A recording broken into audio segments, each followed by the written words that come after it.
daunting and also a little surprising to U.S. intelligence. Let's talk about that now. Have they been blindsided by what Russia is doing? And also, what do you make of the House Republicans rejecting an effort by Democrats to disband the Benghazi Committee Wednesday? Let's discuss this with Adam Schiff, the senior Democratic member of the Benghazi Committee and ranking member of the House Intelligence Committee. Congressman, it's very good to have you with us this morning. Let's unpack these one by one.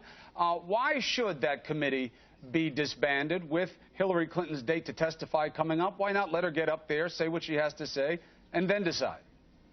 Well, I'm sure she will get up and testify and say what she has to say. But frankly, this committee has long outlived its usefulness. It has lost focus on what it was established purportedly to do, and that is discover something new about the events of that tragic night.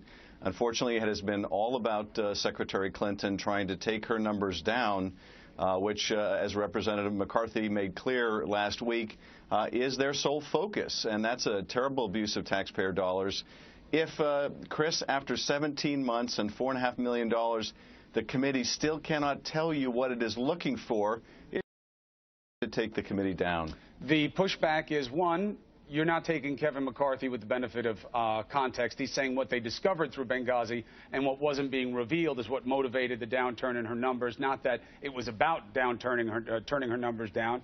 Two, what we've seen with the emails is that there may be more there than Hillary Clinton was transparent about, and that's why we don't know the full story about Benghazi. That's why we keep investigating. Your response? Well, the response is that, at least according to our chairman, our subcommittee, our select committee, is not supposed to be about her emails. If the Justice Department is the issue over the classification of emails or whether they have all the emails that they're supposed to have, that's for the Justice Department to decide, and our chairman says that's not what this committee is about. So what is our committee about? Unfortunately, after 17 months, the chair and the Republican members still can't answer that question. I think Mr. McCarthy's after-the-fact efforts to rationalize his comments or re-explain them don't answer the history of the committee. This isn't just about what McCarthy said on a given day, as honest an admission as that was. It's the fact that this committee has conducted business without Democrats present. They've interviewed witnesses without telling us. When those witnesses didn't corroborate their conspiracy theories, they selectively leaked material. They've gained no new insights into the facts of that day. It's the cumulative impact of how this committee has operated, its lack of substance, and then when you have on top of it the very top Republican leadership saying, well, that's not really what it's about taking her numbers down, then, you have to conclude enough is enough in the terms of this waste of taxpayer dollars. Next topic. There are reports coming into CNN that U.S. intel missed Russia's incursion into Syria, didn't see it coming, didn't prepare for it. What do you think about that? Well, I think if back a few months, it's certainly the case that I don't think our intelligence agencies estimated that Russia would go in with air power, go in with ground power. I think the expectation was probably more that they would continue and maybe escalate their level of material support for the regime. But look, I'm not sure that's a decision the Russians made or that Putin made, because he is the decision maker, obviously, there. That may not be a decision that he made until fairly recently. Again, the intelligence community doesn't have a crystal ball any more than the rest of us. I think once we began to see signs of what the Russians were up to, then I think the intelligence committee reported that information to us.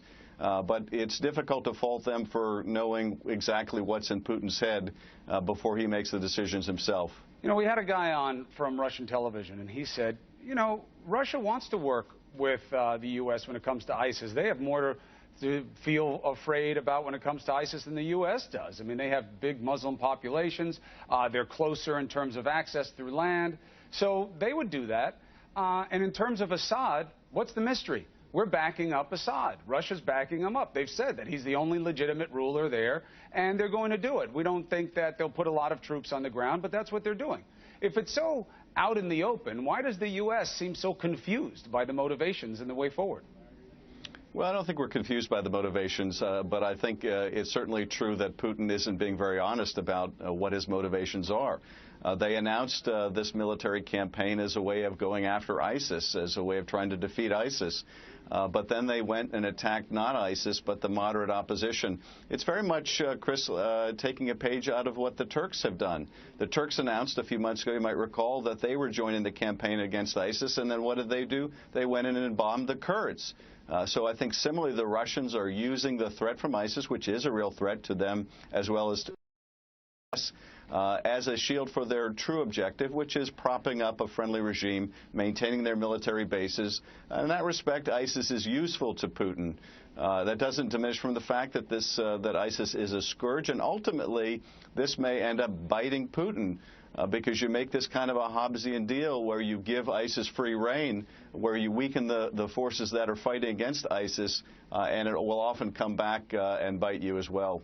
Well, the criticism on the political side is that it makes the United States look weak. Russia does whatever it wants. Turkey does whatever it wants. Russia did this in Ukraine with Crimea. The U.S. says it's not right. We don't like it. And Russia basically just nods its head and does whatever it wants anyway. Is the United States being weak in these situations? Should there have been a harder stance? Does this speak to a lack of cohesive strategy in that region? I definitely think we should be taking a harder stance against Russia, and I've been saying that for some time. I've been urging that we supply, for example, defensive weapons to Ukraine to help defend themselves against this Russian onslaught. And in Syria, I think we have to reconsider options that the administration has been reluctant to move forward with, and that might mean a no-fly zone in the southern part of Syria.